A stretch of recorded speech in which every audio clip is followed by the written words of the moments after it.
Hello and welcome to the 3xLOGIC INFINIAS web series. Today we are going to take a look at how to reset your user password inside of INFINIAS on-premise software. So first and foremost, you want to be logged into the software, and then you're going to click your username and click reset my password.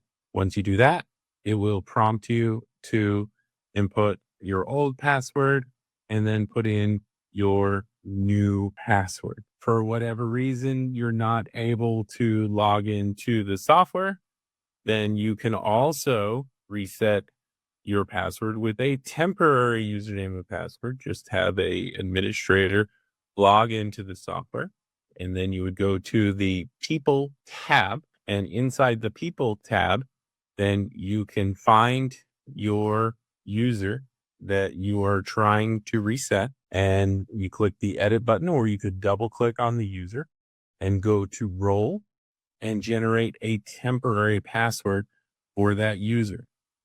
You can then copy that, hit save, and be able to use that to also reset your password. This concludes this video. Thank you for your time, and I look forward to sharing more INFINIAS tips soon.